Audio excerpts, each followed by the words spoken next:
Olá, unidade 3, tema 9. Quem é outro? Quem é outro, Isadora? Quem é outro? Quem é outro? Esconder. Quem é outro? Não sei. Bateu aí na porta? O Godofredo. Já te contei a história do Godofredo, não já? Não. Eu tava fazendo chamada numa sala de aula à noite, 9h30 da noite, não tô brincando, 9h30 da noite. Aí tinha um menino sentado na penúltima cadeira. Eu de cabeça baixa, eu vi um menino na última cadeira, atrás desse moleque. Um cara, acho que era Marcos, um negócio assim. Aí eu fazendo chamada, eu falei, Marcos, qual é o nome desse menino aí atrás de você? O moleque olhou assim. Professor, não tem ninguém aqui não, professor. Assim, eu falei, não, relaxa, é o Godofredo. Eu botei. Então, quem é esse outro? Godofredo? Não.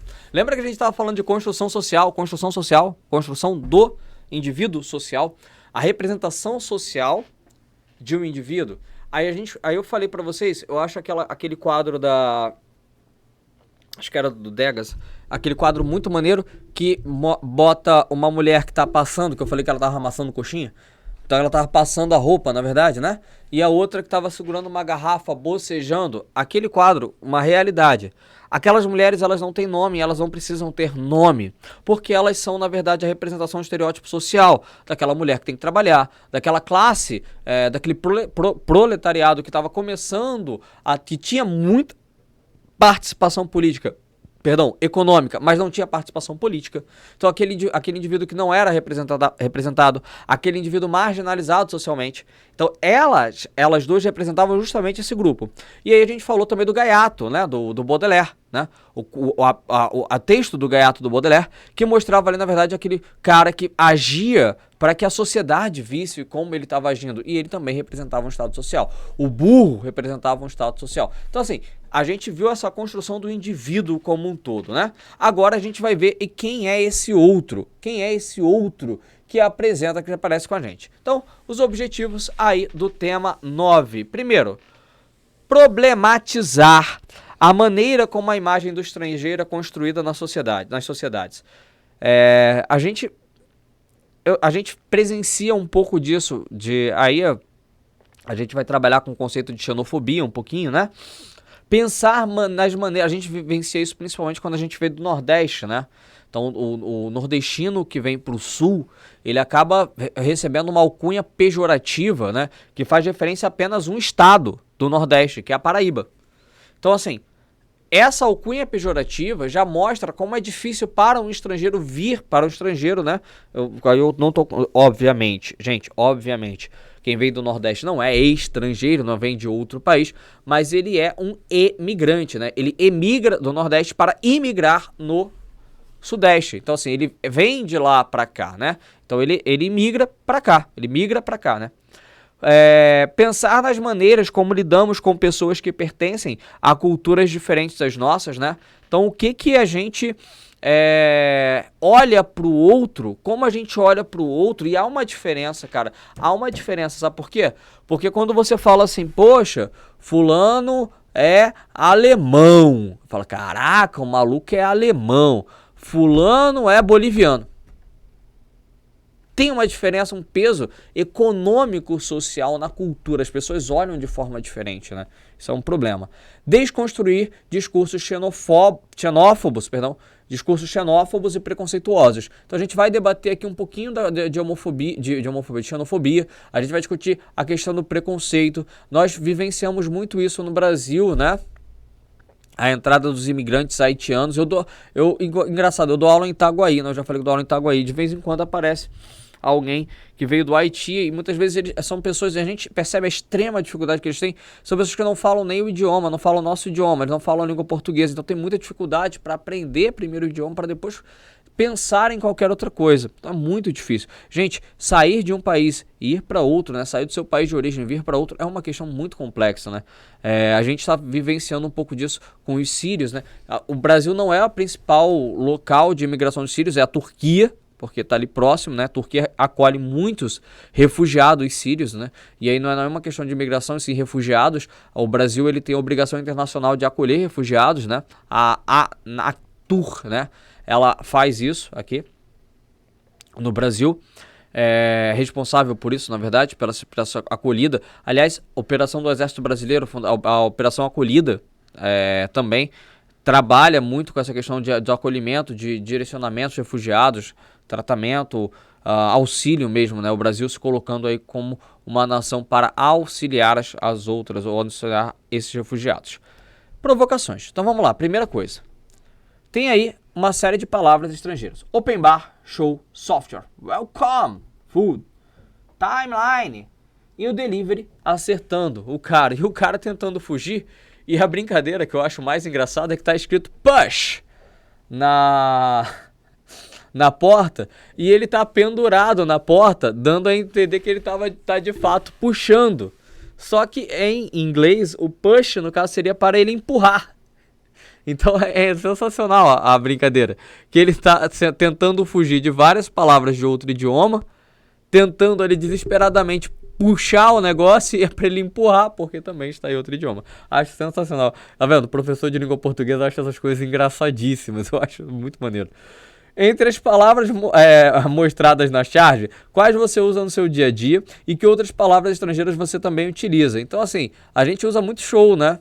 Show, inclusive, eu estava conversando com um aluno dando aula de estrangeirismo, eu falei que show, palavra estrangeira. Óbvio que percebe-se depois que a pessoa fala para você, ó, show é uma palavra de origem inglesa e tal, você até percebe, mas tá tão dentro da nossa realidade que a gente acaba não utilizando. Acho que timeline todo mundo usa, né?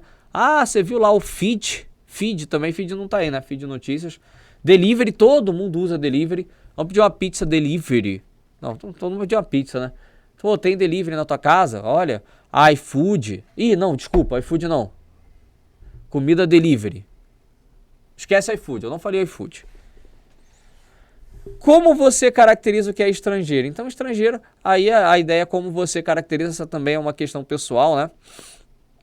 E qual é a origem da palavra estrangeiro? Então, estrangeiro é o que está vindo aí, na verdade, de fora, de uma diferente localidade, tá? Então, ele traz um texto pra gente, né? Aí depois o nosso material traz um texto que é O Estrangeiro. Cara, esse texto é sensacional. Também é do Baudelaire, ainda daquele mesmo livro. Olha que texto lindo. Ele fala o seguinte: quem mais amas, homem enigmático? Responde, teu pai, tua mãe, tua irmã ou teu irmão? Não tenho pai, nem mãe, nem irmã, nem irmão. Teus amigos? Você emprega uma palavra cujo sentido até hoje eu desconheço. Tua pátria? Ignoro a latitude.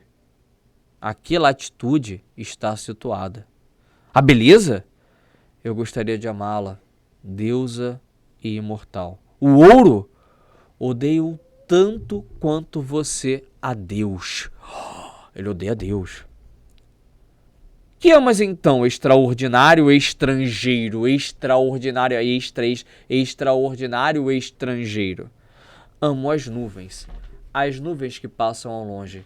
As nuvens são maravilhosas. Olha que põe um texto bonitinho.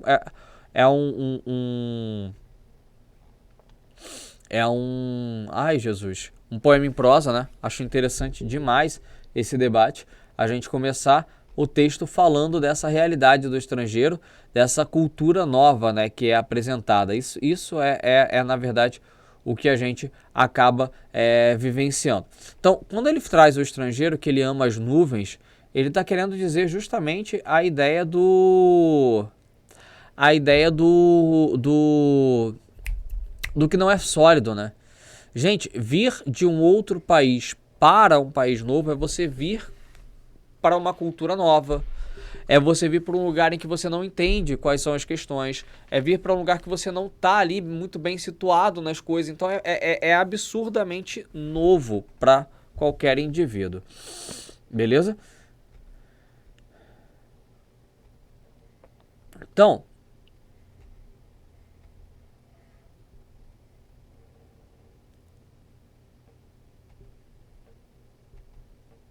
passando aqui, agora eu consegui. Passando aqui, a gente vai observar.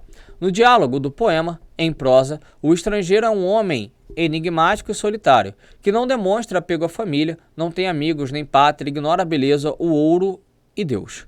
Ou seja, ele despreza tudo aquilo que é valorizado pela sociedade no qual está inserido. Essa aparente indiferença explica a relação do interlocutor, que parece se espantar com a resposta, a reação do interlocutor, né? Que ele fala: que mais amas, homem de mate? Responde, tal. Então ele fica surpreso justamente porque esse estrangeiro, na verdade, esse indivíduo que vem de fora, ele é um indivíduo marcado pelo diferente. É um indivíduo marcado por aquilo que ele não consegue observar. Então, o que pra gente é algo natural ou algo... Cara, imagina um carioca, maluco. O cara que vem de outro lugar. Tem até a gringa do TikTok. Você já viu a gringa do TikTok? Já viu, Isadora? Nunca viu, não? Tem uma... Acho que é Léa Maria o nome dela. A gringa do TikTok. Pô, ela faz uns vídeos engraçados, né? Que ela tá tentando... Ela é alemã. Ela veio pro Brasil e ela tá tentando entender a cultura brasileira. Quando ela tenta traduzir as coisas em português. É tipo isso que ela vai fazendo assim. Achei engraçado. Ela fala... como é que o alemão tentando cumprimentar um brasileiro, não sei o que e tal. É complicado. Então, assim, quando você vem de um país estrangeiro, você acaba indo para uma cultura completamente nova. A gente não tem essa dimensão, né? Você só tem essa dimensão, na verdade, quando você é o estrangeiro, quando você é o estranho. Estrangeiro, estranho.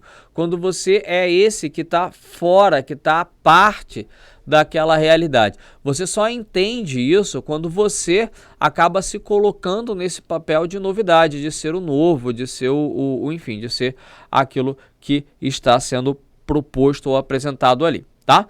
Então é uma questão complicada. E ele fala: o estrangeiro pode simplesmente ser um sujeito que, mesmo não fazendo parte de uma sociedade, não partilha dos mesmos interesses e valores dela, né? Que mesmo fazendo parte de uma sociedade, ele não partilha dos mesmos interesses. Olha só o extraordinário estrangeiro. O estrangeiro, portanto, é o outro. Venha de um lugar diferente ou não, o desconhecido que desestabiliza, que revela diferentes possibilidades de vida e coloca em xeque nossas crenças e costumes. A arte, ela é uma produtora infinita de estrangeiros, de indivíduos que questionam uma realidade colocada no status quo, indivíduos que trazem para a gente uma nova perspectiva social, que alimentam uma nova ideia, uma nova forma de construção do homem, né? Então, amo as nuvens que passam ao longe, as nuvens são maravilhosas. Então, essa distância, percebe que o estrangeiro, ele está distante da sociedade, ele ama algo que é distante. Então, há uma construção, dentro dessa construção, ele se coloca como alguém distante, e esse alguém distante que ele acaba sendo, a gente entende também que é o alguém necessário, né?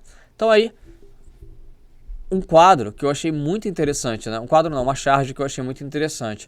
Imagina o que é para você, no princípio, não havia debate, não havia esse debate sobre a aceitação do estrangeiro, não havia debate, não havia construção do diálogo, não havia essa noção toda ainda, né? E aí você tinha ali uma diferente perspectiva de acolhida, de acolhimento desse estrangeiro. Então você coloca aí, ó, em uma cidade movimentada, provavelmente Paris, um homem negro usando turbante passa pela multidão, tornando-se alvo de olhares de espanto. Então o estrangeiro é esse que está fora do seu local, porque na verdade, se você pegasse a localidade ou de onde esse cara que está com turbante ele vem, e pegasse esse cara de cartola, colocasse nesse país, vamos supor que ele venha, sei lá, do Marrocos, ele venha da Turquia, não, acho que a Turquia não usa esse turbante, que ele venha do Quênia, algum lugar assim. Se esse cara de cartola fosse pro Quênia ou pro Marrocos, ele se sentiria deslocado da mesma forma que esse homem negro está sentindo aí, né? Então a aparição do estrangeiro, um elemento diferente, representa uma ruptura da rotina. Como é possível que um único indivíduo cause tanta comoção? O desenho de Daumier coloca em evidência atitudes exageradas que podem surgir em decorrência desse contato com o diverso. O espanto parece se aproximar do preconceito. Então as pessoas começam a olhar horrorizadas e assustadas para aquela cena e não entendem que ali ela tem um ser humano como qualquer outro, um indivíduo, antes de qualquer coisa, um ser humano. Beleza? Na Copa de 2022 a gente viu algumas dessas referências, né? Dessa dificuldade de entendimento do estrangeiro. Aí você tem, o que para mim é um contrassenso, você tem o árabe ali, né? E ele tá olhando, ele tá com a vestimenta característica, e ele tá olhando ali mulheres que não estão, né? Mulheres estrangeiras, mulheres ocidentais, que não têm por hábito usar aquele... Ah, esqueci o nome. Oi! Qual o nome daquele negócio que as mulheres botam? Burca. Não tem o hábito de usar aí a burca, né? Não tem o hábito de usar aquele negócio que cobre assim, né, o rosto das mulheres, que as mulheres têm de usar. A Copa de 2022 ela trouxe muito desse elemento diferente, desse elemento do outro, né? A gente viu muitos enfrentamentos culturais, muitos momentos em que as culturas elas dialogaram, lógico que elas dialogaram, por isso que a Copa é importante, foi importante, mas é um momento em que você percebe também o quanto nós somos diferentes, o quanto a humanidade é diferente. Não que essa diferença ela tenha que gerar um certo tipo de preconceito, né? A diferença, na verdade, ela tem que gerar algo que é maravilhoso, que é o estudo do outro. É você entender o outro, é você compreender o outro, é você buscar o entendimento do outro dentro da sua realidade. Cara, e é sensacional quando você conhece alguém de outro país porque ele te ensina coisas completamente diferentes.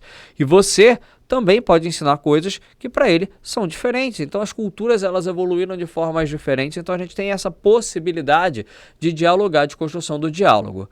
Esse estranhamento ele não é novo, ele não é algo novo na nossa realidade. E você tem a carta do Pero Vaz Caminha. Você já leu a carta do Pero Vaz Caminha, Isadora? É engraçado. Primeiro, a carta, na verdade, ela foi escrita porque eles gastaram um dinheirão com a navegação. Então o Pero Vaz Caminha, ele tinha que dar uma satisfação pro rei. Só que a satisfação que ele tinha que dar pro rei, imagina o seguinte: tu fez o teu chefe gastar um dinheirão falando que tu ia chegar e ia trazer riqueza. Tu chega num lugar só tem índio. Com que cara que tu vai explicar pro teu chefe que só tem índio? Tu não tem cara. Então ele fala, é engraçado, tem uma parte da carta que ele fala assim: ah, não encontrei ouro nem prata, mas tem aqui as almas dos índios que a gente pode salvar e não sei o que e tal. A carta é cômica em algum momento. Ele fala que a terra é de muitos bons ares. Ou seja, a carta... Mas enfim, o que eu quero chamar a atenção da carta de Pero Vaz Caminha é sobre o estranhamento que o índio causa no europeu, né? Então, a feição deles é serem pardos, maneira de avermelhados, de bons rostos e bons narizes, bem feitos, andam nus, sem cobertura nenhuma. Nem estimam de cobrir ou de mostrar suas vergonhas. E nisso tem tanta inocência como em mostrar o rosto. Ambos traziam os beiços de baixo, furados, e metidos neles uns ossos, brancos e verdadeiros, de comprimento de uma mão travessa. Então ele está, olha só, da grossura de um fuso de algodão, agudos na ponta do furador. Metem na parte de dentro do beiço, e a parte que lhes fica entre o beiço e os dentes é feita como de roque xadrez, ali encaixado de tal sorte que não os molesta, nem os estorva no falar, no comer ou no beber. Ou seja, eles furam aqui, né? Tá falando que eles furam aqui, e eles conseguem falar, comer, beber tranquilamente ali. Aquilo não atrapalha em nada, mas eles têm de fato aqui furado. Então imagina o que é para um cara que vive lá no seu castelinho na Europa, né? Eles a boa parte dos reis não liam, né? Na verdade tinha alguém que lia para eles. Então o cara tá lendo isso, ele tá vendo, fala: caraca, que doideira, maluco. Como é que eles ficam lá? O que eles são? Fico imaginando os reis, né? O rei, no caso, o rei Dom Manuel. Ou é Dom Manuel ou Dom Duarte? O rei quando o Pero Vaz Caminha chega ao Brasil. Então assim, eu fico imaginando o cara falar assim: caraca, maluco, ele achou esse tipo de gente? Óbvio, na mentalidade da época. Ele achou as pessoas assim. Como é que pode existir pessoas assim andarem nuas? Olha, como andar nua pelo local, não existe isso, entendeu? Então, a carta ela mostra aí talvez esse primeiro momento do estranhamento. E aí vem o bolo. Cara, esse texto dá uma dorzinha de ler. Esse texto é um pouquinho assim, né? A gente fica meio assim de ler. Porque é uma viagem, ele começa em primeira pessoa, eu viajava, né?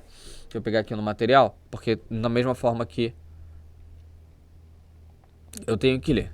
Ele fala assim, ó: eu viajava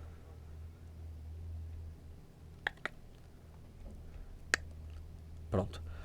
A paisagem no meio rural da qual me achava era de uma grandeza e de uma nobreza irresistíveis. Alguma coisa passou nesse momento em minha alma.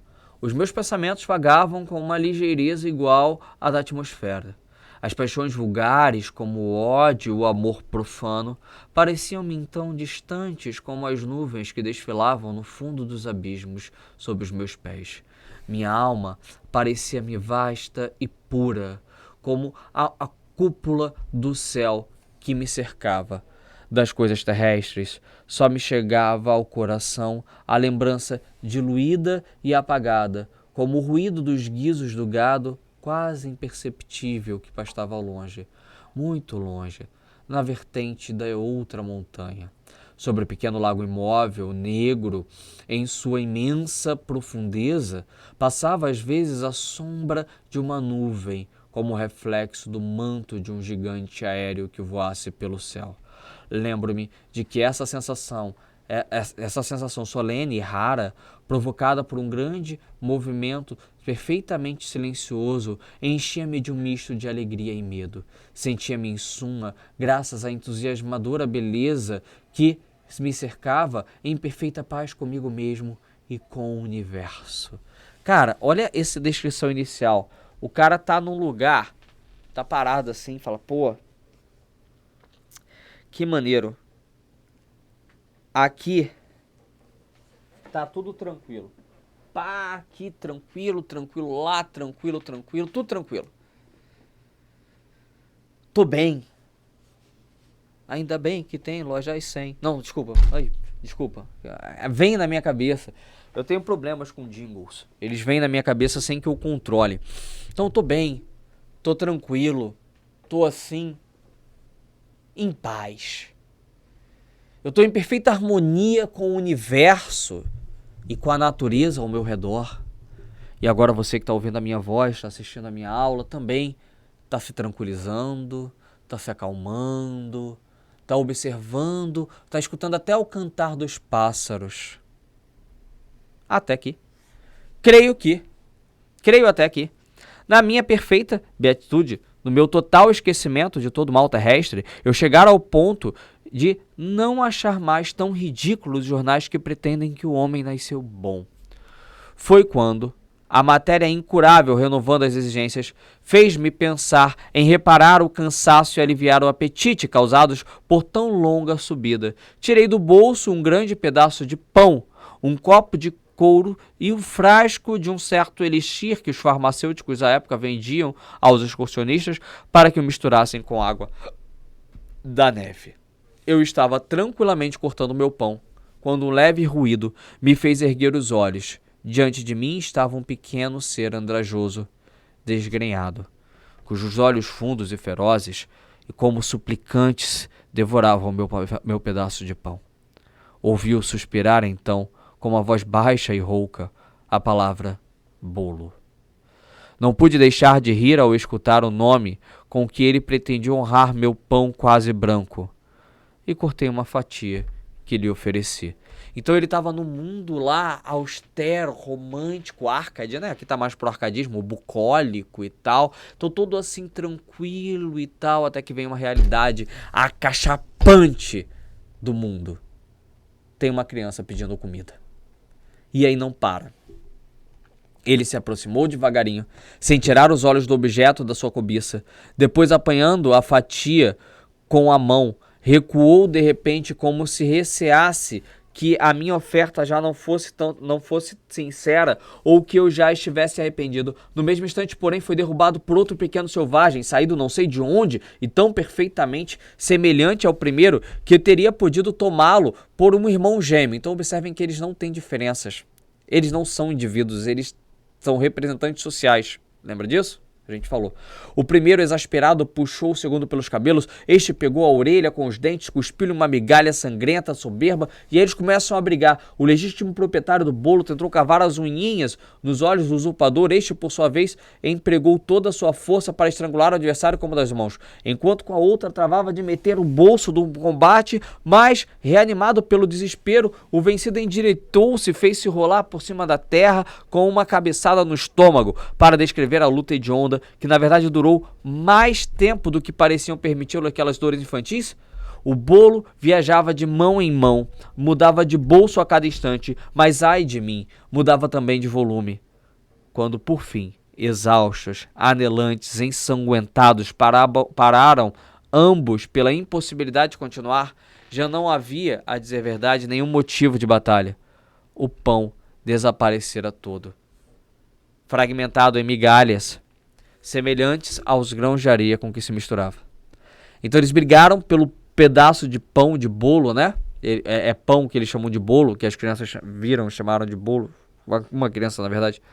Então, ali, brigaram tanto que a comida acabou se esfarelando e se misturando com o outro. Percebe? Aí ele depois termina. Esse espetáculo anuviou-me a paisagem. A alegria calma em que minha alma se expandia antes de ver aqueles pequeninos homens desapareceu por completo. E assim fiquei por muito tempo, triste, repetindo-me sem cessar. Há um soberbo lugar em que o pão se chama bolo, iguaria tão rara que é suficiente para causar uma guerra perfeitamente fratricida. Cara, esse texto é um texto muito, para mim, na minha concepção, obviamente, é um texto pesado. É um texto que traz uma realidade diversa, uma realidade de luta e de transformação entre esse outro indivíduo, esse outro social, né? Então aqui você tem, de fato, um conflito que é gerado, que é causado por duas crianças, elas entrando em luta por um pedaço de pão, por um pedaço de comida. Beleza? Tranquilo, gente? Olha só. Primeiro questionamento. No início do texto... Assim, deixa eu passar aqui o slide. No início do texto, o que significa a viagem para o eu lírico? Então, no início, assim, a ideia... O eu lírico, ele está indo para um outro lugar, né?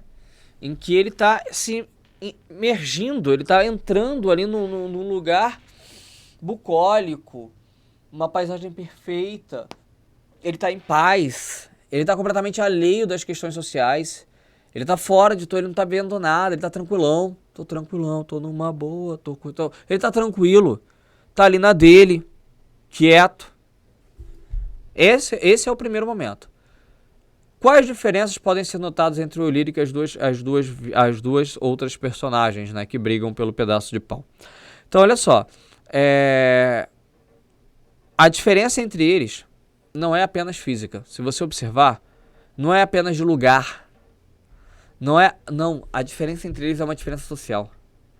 É uma diferença de acesso à comida e não acesso à comida, porque um tá viajando, cara. Ele tá viajando, ele sentiu uma fominha, aí falou, vou comer um pãozinho.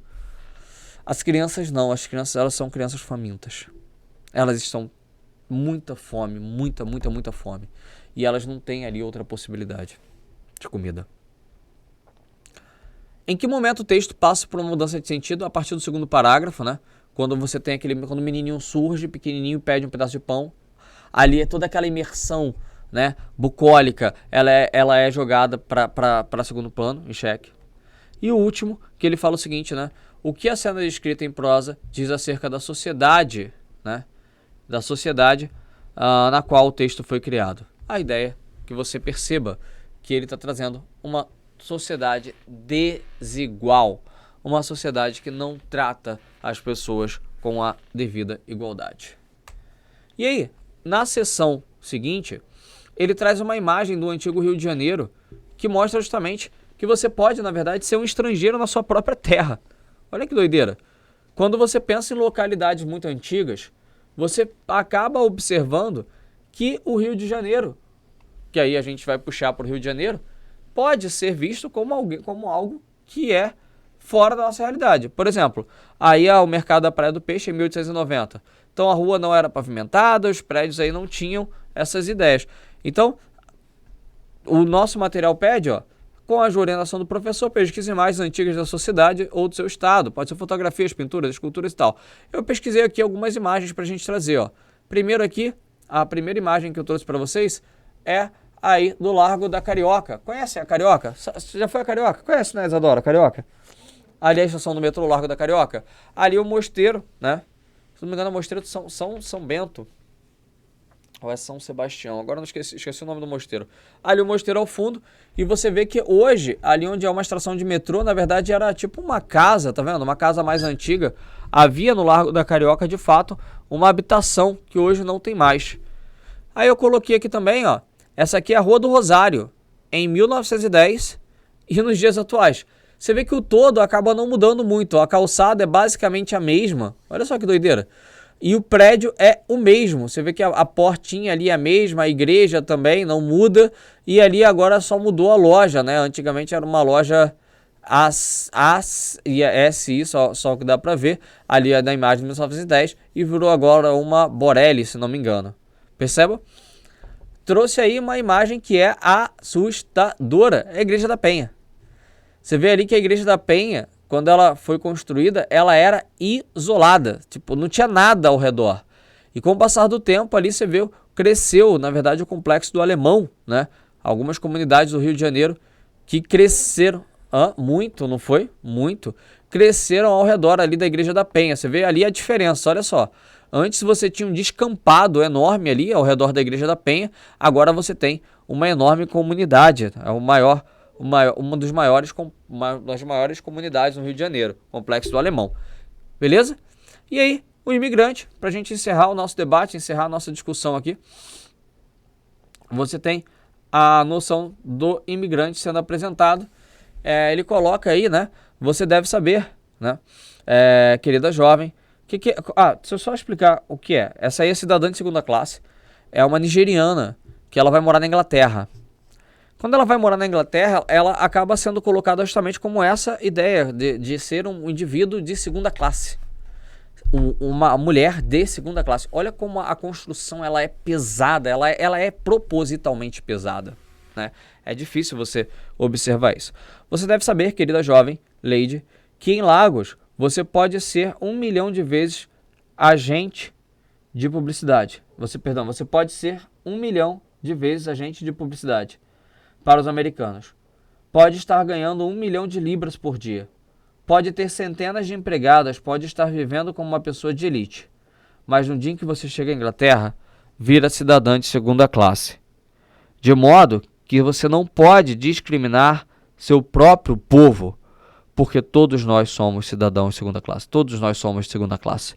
Então olha como acaba que a cultura africana ela acaba sendo colocada como uma cultura menor, uma cultura de segunda classe, né? Uma cultura que não tem o mesmo valor que a cultura europeia, né? Até na sociedade brasileira, principalmente na sociedade brasileira, a gente tem um pouco dessa barreira que a gente não consegue superar. Então o imigrante aí entra nesse debate que a gente está tendo desde o início da aula, que é esse lugar do outro, né? O outro que vem do país que é diferente dele, que é fora da nossa alçada, esse outro que traz pra gente uma nova perspectiva do ser. Beleza? Gente, eu vou ficando por aqui. Espero que vocês tenham gostado de mais essa reflexão, né? A gente está trazendo uma série de reflexões para vocês, na verdade. Essa trilha da segunda série é uma trilha bastante reflexiva. Espero que vocês estejam acompanhando, estejam curtindo aí o processo de reflexão que a gente está tratando, agora na construção do outro, desse indivíduo social que é o outro, a figura do outro. Beleza? Valeu, tchau, tchau, até a próxima.